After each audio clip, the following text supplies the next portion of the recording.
अस्सलाम वालेकुम दोस्तों, इंडियस अकेडमी में आपको वेलकम करता हूं। आज हमारा टॉपिक है इक्वेशंस ऑफ मोशन। अच्छा, ये इक्वेशंस हैं, कितनी होती हैं? There are 3 basic equation of motion for bodies moving with uniform acceleration.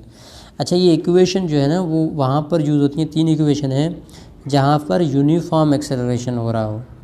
अच्छा, यूनिफॉर्म एक्सेलरेशन हमने पिछली वीडियो में पढ़ा था कि इक्वल अमाउंट ऑफ टाइम में, ठीक है, इक्वल अमाउंट ऑफ वेलोसिटी जो है चेंज हो रही हो।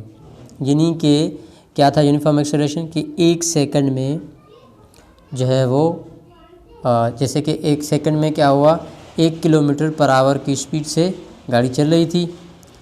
दूसरे सेकंड में फिर वो 2 सेकंड, दूसरे सेकंड में ही वो एक ज़्यादा बढ़ जाए, यानी दूसरे सेकंड में वो इसकी स्पीड हो जाए 2 किलोमीटर पर आवर, और तीसरे सेकंड में 3 किलोमीटर पर आवर की स्पीड से चले, यानी इक्वल अमाउंट ऑफ टाइम में equal amount of velocity change हो, तो हम कहेंगे कि यूनिफॉर्म एक्सेलरेशन में है। कम ये उसी अमाउंट बराबर जो है वो टाइम भी बराबर बढ़ रहा है, उतने ही बराबर टाइम में उतनी ही जो है वो वेलोसिटी चेंज हो रही है, तो हम कहेंगे यूनिफॉर्म एक्सेलरेशन है। तो ये यहाँ पर ही यूज़ होगा, बाकी जगहों पर यूज़ नहीं होंगी इक्वेशंस, ठीक है। ये अपने ज़हन नशीन कर लेना है। अच्छा, अब इसमें ये कहता है कि these equation are used to calculate displacement, velocity, time in acceleration of a moving body. ये इक्वेशन किस लिए होती हैं? ये इसलिए होती हैं, इसमें क्या है कि हम 1 मिनट गाड़ी चली जाए जी। तो ये इक्वेशन जो है वो यूज़ वहाँ पर होती हैं जहाँ पर हमें डिस्प्लेसमेंट मालूम करना हो, वेलोसिटी मालूम करनी हो, टाइम मालूम करना हो, एक्सेलरेशन मालूम करना, ठीक है। ये 3 इक्वेशंस, ये बात क्लियर हो गई। उसके बाद suppose a body is moving with uniform acceleration a during some time intervals t, its initial velocity we i changes and denoted as a final velocity we f the covers a distance s in the duration of time. इसमें 5 चीज़ें होती हैं जिसमें acceleration ए होता है, जिसमें interval initial time interval T होता है, इनिशियल वेलोसिटी वी आई होती है, फाइनल वेलोसिटी वी एफ होती है, और डिस्टेंस जो कवर होता है वो होता है एस। तो ये सारी चीज़ें होती हैं 5। अच्छा, अब फर्स्ट इक्वेशन ऑफ मोशन की तरफ आते हैं, जिसमें कहता है कि in first equation determine the final velocity of a uniformly accelerated body.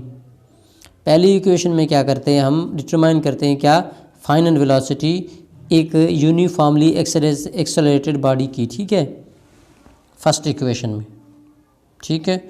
अच्छा, कैसे करेंगे? जैसे कि फाइनल वेलोसिटी वी एफ है, इनिशियल वेलोसिटी वी आई है, एक्सेलरेशन ए है, टाइम टी है।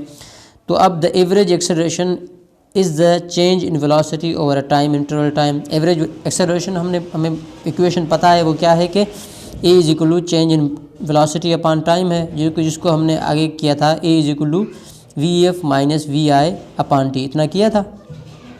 अच्छी, अब उसको ये उसी को चेंज करने के लिए क्या है कि हमें अब वी एफ मालूम करना है, तो वी एफ की इक्वेशन बनानी है, ठीक है। तो इसने क्या किया है कि आगे जैसे कि अपान में टी थी उसको उस तरफ लेके गया, तो A T is equal to V F minus we I हो गया, यानी टी यहाँ पर डिवाइड हो रहा था नीचे, आगे चल के चाहे क्या हो गया, वो जो है वो मल्टीप्लाई हो गया, ए टी हो गया। तो अभी क्या करेंगे हम, अभी और वी एफ मालूम करना है, तो वी आई यहाँ पर माइनस का है, इसको उस तरफ लेके जाएंगे जो कि हो जाएगा प्लस का, तो ये वी एफ हमें मालूम मिल गया, यानी इक्वेशन हमें मिल गई। अब इसमें पुट करें अगर कोई वैल्यू तो हमें वी एफ मिल जाएगा, राइट। तो ये फर्स्ट इक्वेशन है जिसमें हमें मालूम करना होता है वी एफ, तो इसमें हमें वी एफ निकाल लिया, पहली इक्वेशन मिल गई, तो उसको कहते हैं फर्स्ट इक्वेशन ऑफ मोशन। यहाँ तक उम्मीद है समझ में आ गई होगी, सिंपल सी थी। इसमें क्या था कि फर्स्ट इक्वेशन में हमें फाइनल वेलोसिटी चाहिए होती है, तो हमें सबसे पहले एवरेज वेलोसिटी को फार्मूले के लिए क्या है, जो बराबर होता है v F minus we i upon t के, टी को उस तरफ लेके मल्टीप्लाई कर दिया ए टी से, यानी ये एक इक्वेशन को रीअरेंज करके इसमें से हमें वी एफ मिल रहा है, जस्ट सिंपल एज दैट। और वी एफ फाइंड करना हो तो ऐसे फर्स्ट इक्वेशन है। अच्छा जी, this is known as the first equation of motion, जो मैंने आपको बता दिया। अच्छा, अब आते हैं सेकेंड इक्वेशन ऑफ मोशन पर। अच्छा जी, the second equation of motion determines the distance covered during some time interval T while body is accelerating from a known initial velocity as V know the velocity average velocity is V F my plus V I upon 2। अच्छा, the second equation of motion determine, क्या determine करती है? Distance cover during some time interval. कुछ time interval के through जो distance covered होता है वो हम कहाँ से मालूम करते हैं? सेकंड इक्वेशन से। ठीक है। अब उसमें ये कहता है कि इसमें ये पता होता है कि इनिशियल वेलोसिटी कितनी है। ठीक है। अब फार्मूला बताता है एज वी नो, जैसे कि हमें पता है द एवरेज वेलोसिटी क्या होती है? V F plus V I upon 2 होती है। ठीक है। एवरेज वेलोसिटी की फार्मूला है जो पीछे हमने पढ़ा था, जिसको V F plus V I upon 2 करते हैं। कहता है कि putting value of V F from equation 2.5 we will get. अच्छा, यहाँ पर वी एफ मिल रहा है लेकिन वी आई मिला हुआ होगा, लेकिन वी एफ नहीं है, तो हम वी एफ कहाँ से मालूम करेंगे? हम पीछे जाएंगे, यानी कि यहाँ पर वी एफ हमने क्या निकाला था? V I plus A T. ठीक है, ये हमने वी एफ की वैल्यू निकाली थी, जो हम क्या करेंगे कि इधर इसमें पुट कर लेंगे, यानी कि वी इस इक्वेशन जो एवरेज वेलोसिटी की इक्वेशन थी उसमें हम क्या करेंगे कि वी एफ की जगह वो V I plus A T जो हमने ये ब्रैकेट में पुट किया है, ये वी एफ की जगह जो हमने पीछे इक्वेशन निकाली थी उसकी जगह हमने V I plus A T ये यहाँ पर कर दिया। अच्छा जी, अब एवरेज वेलोसिटी की इक्वेशन कुछ इस तरह हो गई, यानी अगर इसको ओपन करेंगे तो ये सेकंड स्टेप जो है ये एवरेज वेलोसिटी की इक्वेशन ये हो गई। अब मज़ीद वी आई 2 मिल गई तो 2 वी आई हो गया प्लस 80 अपान 2 हो गया। अब मज़ीद क्या करना है? अब इस 2 जो है वो डिवाइड हो रहा है तो दोनों से अलग अलग डिवाइड हो रहा है, इस तरह लिख सकते हैं, बिल्कुल लिख सकते हैं। अच्छा जी, आगे ये है कि 2 से डिवाइड हो जाएगा तो 2 ख़त्म हो जाएगा, हमारे पास बचेगा वी आई प्लस 1 अपान 2 80। जी बिल्कुल बनेगा, ठीक है, बचेगा तो ठीक है। अच्छा, अब दूसरी चीज़ यहाँ पर एवरेज वेलोसिटी यानी ये v है, जिसको v को हम ये भी लिख सकते हैं। v को कैसे फाइंड करें? सिंपल। अच्छा, अब क्या है कि s is equal to v2 formula है हमारे पास, जी पीछे हमने पढ़ा था। ठीक है। अच्छा जी, यानी s बराबर होता है, डिस्टेंस बराबर होता है v इंटू टी के। ठीक है।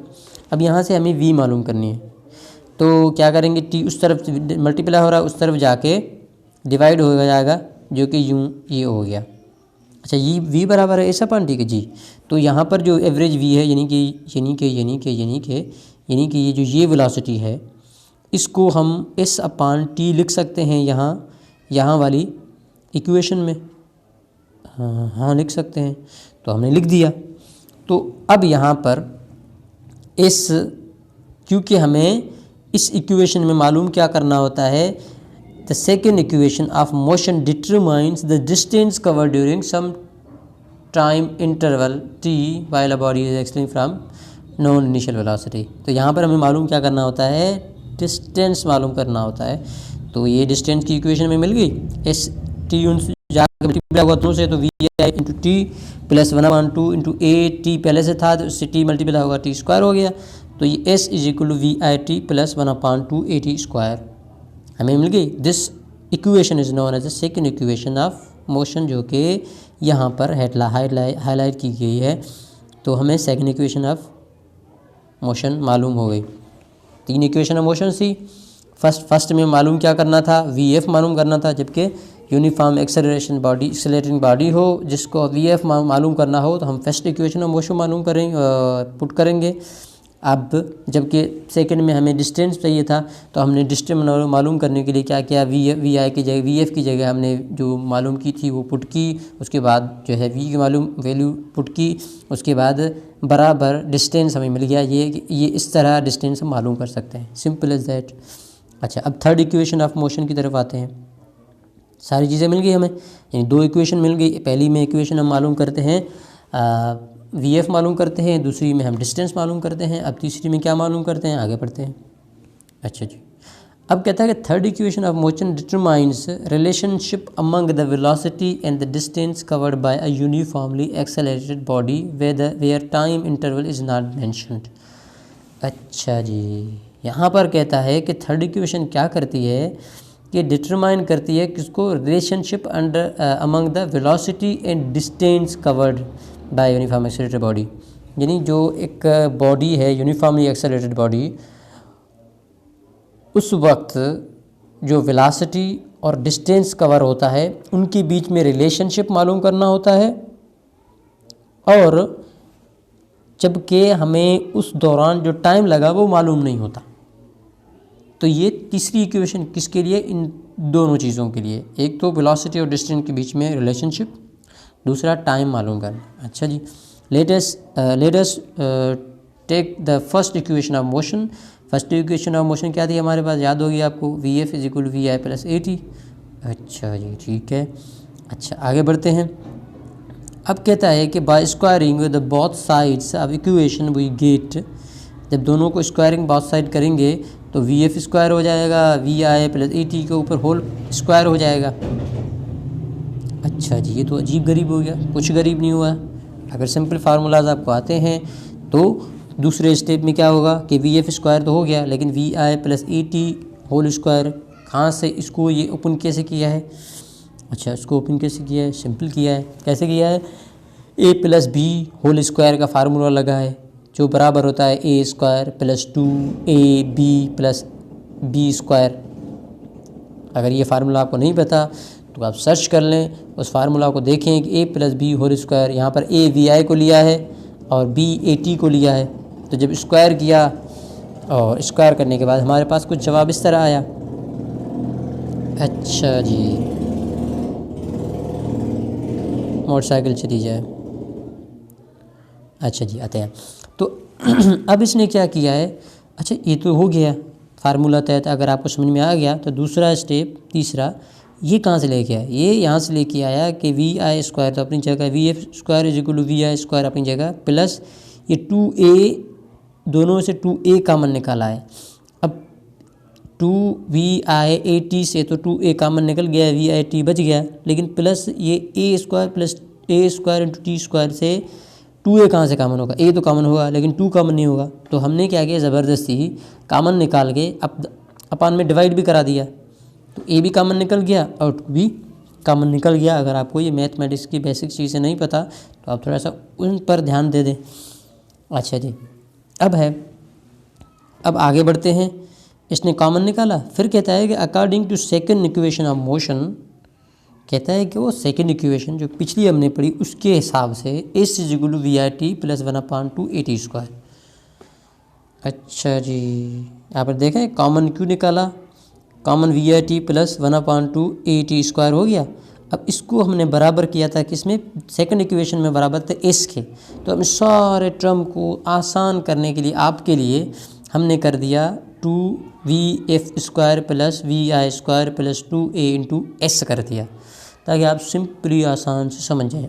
ये देखें, ये पूरा का पूरा टर्म है, इसको कॉमन निकाल के ऐसा किया, फिर इसको बराबर कर दिया एस के, क्योंकि सेकंड इक्वेशन ऑफ मोशन ये रही हमारे पास, इतने बराबर है VI plus 1/2 A T square. ठीक है जी।